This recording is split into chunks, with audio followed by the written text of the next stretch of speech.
Hopeful again that is a positive recommendation from the subcommittee, and that it then moves to the state board, and that happens on the 12th, next Wednesday.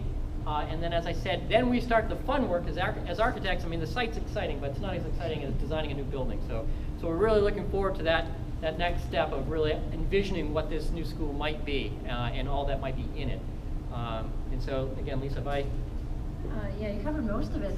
One thing we wanted to add on the programming and design that's starting this fall is there'll be opportunities, as Mark said, for the community to get involved. One of the ways are subcommittees that we have. We've formed a couple already. Right now we have community outreach, we have energy efficiency and building systems, we have performing arts, and we have site and athletics. Those committees are ongoing. They've taken a little bit of pause while we work through some of the site items, but they'll get up and going here in the fall again, and there could be additional subcommittees added. So keep looking at the website. If there's a certain committee that sparks your interest, reach out to Katie, let her know, and she'll get you added to the communication list or distribution list for each of those. we're always looking for some good volunteers. So I know there are people out there that love to be part of this. So please don't hesitate to be involved as much as you can.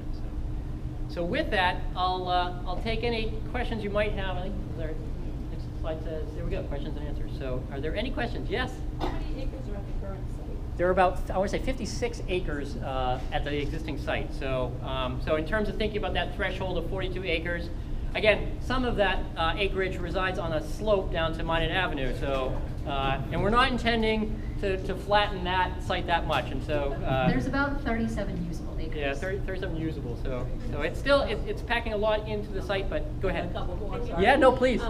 We live right by the school, and I know they went through and tied blue tape here and there. Is that like marking the actual borders? Probably not. The question was, No. and so the first question, if you didn't hear, was how large is the existing site? 56 acres, 37 usable. The question was, they went and marked some blue tags were marked somewhere on the site. Does that represent where the property line was? I'm not sure if the surveyor flagged that or for what reason. So I can't tell you, but it may have been a portion of the site that was flagged. But It was part of the environmental assessment. okay. All right. One more. Yeah. Are you going to have to buy any property surrounding the school?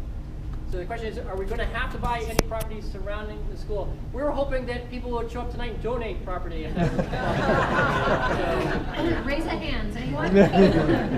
So, no. So the good news is that no, we're not going to need to buy any properties, and so that's actually a really good part of this.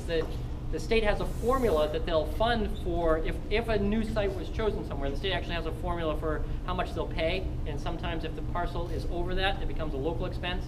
But we don't have to deal with that. That's what the great news is. We have an existing site that's already owned by the community, and it can accommodate the school there. So we don't anticipate having to purchase any property. Good. You sure? All right. If you have more, let us know. Yeah. You mentioned that the only thing you're putting in on the site is the tennis courts. Is there a plan for where those can end up? Yes, and so the question was, the only thing we couldn't fit was the tennis courts, and is there a plan for where we're going to accommodate those? We're actually still looking at where we might be able to accommodate them. I think Billy Hunter is a site designer in his sleep, and so he's come up with lots of great ideas, but one of them is we're looking at, are there other areas that we can terrace the site to try to get the tennis courts on there? An alternate location potentially would be, even if we can fit them on the middle school site somewhere, that actually would be potentially in close proximity to the existing school, and also potentially be a shared resource amongst schools. And so that's one consideration. There's actually other locations, and one of the nice things is that unlike the baseball field, tennis courts are relatively small, so fitting them in different parcels is an easier task. Yeah. I know you haven't designed the building yet, but has there been thought given to how many levels it will have? So the question is, we haven't designed the building, but any thought to how many levels it might have? And that's, and we really haven't. We've looked at examples of schools that have had 2 stories and 3 stories. We haven't looked at anything that's more than 3 stories. We don't think there's a need to have anything larger than 3 stories. And so that's one of the things we're going to look at. One of the aspects of the site is that we could probably take advantage of the slope in the site and potentially do stories below a main level if sort of that makes sense. But we'll start looking at that as we start developing the plan of the building itself and what should be next to what. So. Yep. Is there a rough idea as to how many parking spaces are allowed So the question is, have you accounted for how many parking spaces? And the short answer is more than you have now, but which is helpful. The state actually allocates. They'll say how many parking spaces they'll pay for as part of the project. We've actually shown that we can accommodate, I think, 500 on the over site. 500. That again, that's what we can accommodate. I didn't say that's what the state will pay for, but the idea is that we really have the opportunity to put a number of spaces on the site. So so that's the good news. We've got space for it. How many parking spaces do we have now? The question is how many parking spaces, and I think we did the count, and I want to say it's about, it's certainly less than 300, I think it's 200 and something right now, so. Say high 100s. Yeah. Yes?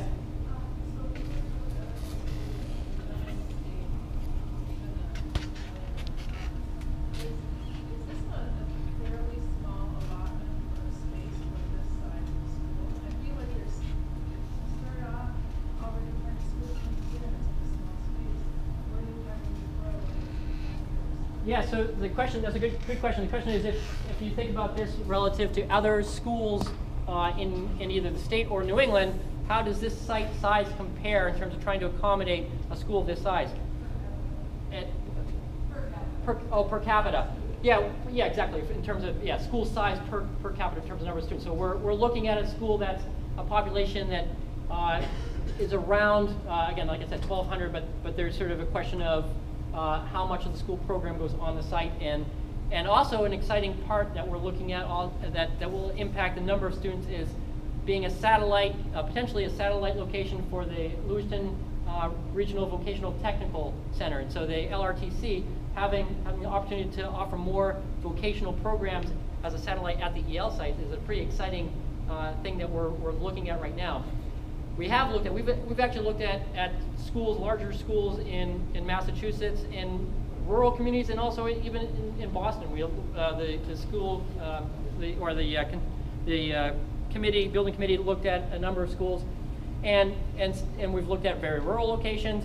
And again, the formula of looking at 42 acres as sort of that threshold is a reasonable one, and it's to accommodate a school of this size. And so it's actually kind of built into the state formula of how large the site should be. We've seen some sites that were much more compact than this, certainly. The good news is that we're not having structured parking, no parking garages, and we didn't have to put any of the fields on the roof. So that was so we have enough room to spread out. So with that in mind, you mentioned that my numbers may be off a little bit. You said that there's 57 acres. Right. But there's something Usable. Yeah. So how does that equate to 42? Well, so the 42 is again the threshold that the state says that they'll purchase. That they recognize within that number that doesn't mean that that's how many usable acres you're going to have.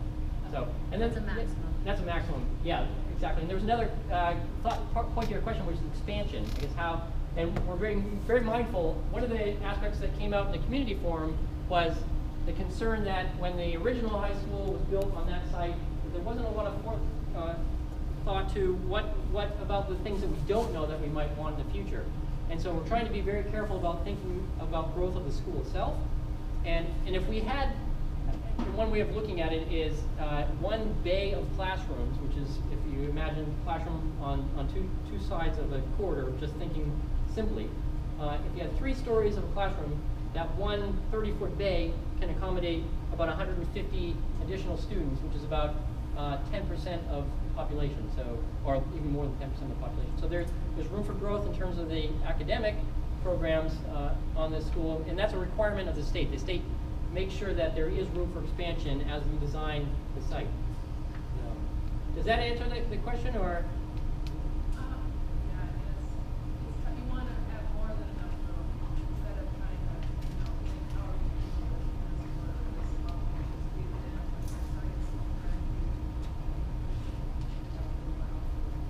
Yeah, and again, What's the question?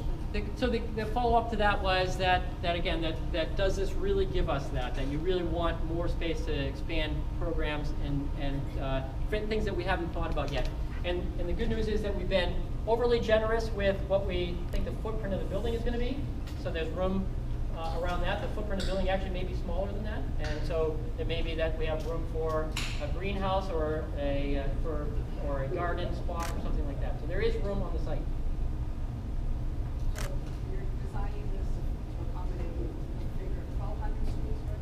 Yeah, so the number, again, the question is, right now, there's some programs that aren't housed, that are high school programs that aren't housed in the high school. And the question is, we haven't figured out if all of that's gonna go under this, in this one complex or not. And we don't know the number of students that the regional tech center might bring as well. And so what we have to do is we have to design to what the demographers arrive at in terms of a population study, and then the state allows us a percentage above that as a cushion. And so we look within that. And so again, right now, I think that number is about, like I said, about 1,200 as sort of the number with the cushion in it. And that's really the funding formula by the state. So if the community wants additional space, that can fall under the local column to provide even more flexible space. Yeah. How stable is that ground? Isn't that right where the city's been dumping all the snow and sand? Yeah, so one of the aspects that we are very mindful of is sort of as we develop pieces of it, we have to actually go through and evaluate the subsoil conditions, and we've done some of that work already. So the question was, how stable is the soil? For the most part, many of you know there's a lot of rock on the site, and so some of that is very, very stable. There are shallow pockets of areas that have been filled in, and some of that then has to be excavated and filled in with good soils. So that is part of the cost that we're looking at. Yeah, exactly. And there's there's a couple areas that we're aware of that used to be a dump spot over near the existing tennis courts and in that practice field area. John. What we talked about before, there's ample room in the new building for a goodly size, maybe even bigly size auditorium. So the question was, is there room for a bigly sized auditorium? So. Can you define bigly? So and that's, again, one of the things we've been hearing from the community is that it would be really nice to have an auditorium. And right now there's a subcommittee that's done a lot of work in looking at regionally what's available and what would be the right size of an auditorium to have as part of the school. And so that is being contemplated right now. The state formula will not fund the bigly size. They'll give you a tiny auditorium. And so, again, that would be a local expense, but right now we're looking at everything from an 800 up to a 1,200 seat auditorium, so that's being considered as part of this.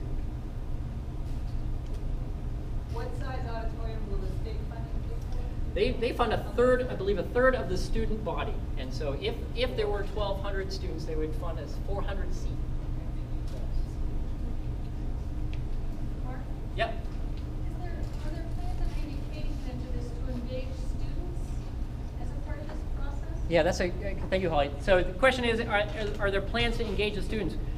The next part that we're going to get involved in thinking about the design of the school is really to go out and engage as many people as we can, including students. Sometimes the greatest ideas come from the students. People actually are using the space every day. We've already included them at some level in thinking about it, but there are plans as we get into what we call programming of the building to engage the students in that. So there'll be, we actually go in and kind of set up shop in the school for a period of time and have people be able to come to us and share ideas with us. So, thank you. Mark? Yep, Will Bonnie. Will we only include high school students, or are we going down to like the sixth graders? And so that those are Yeah. the kids that are going to be using the school, and they may have some ideas that we may not even think about. That's right. So, yeah, the question was, how about non-high school students? Will they be involved? Potentially sixth graders or people that are actually going to become the students of the school when it's actually built. And that's a great idea. We'll see what we can do to accommodate them. That'd be fun. So, absolutely. They're in some ways the sixth graders are a little easier, I think, right, to deal with. I don't know. I won't go there. Any other questions? Well, I got Yeah. a question. The present schools that's already built, Yep.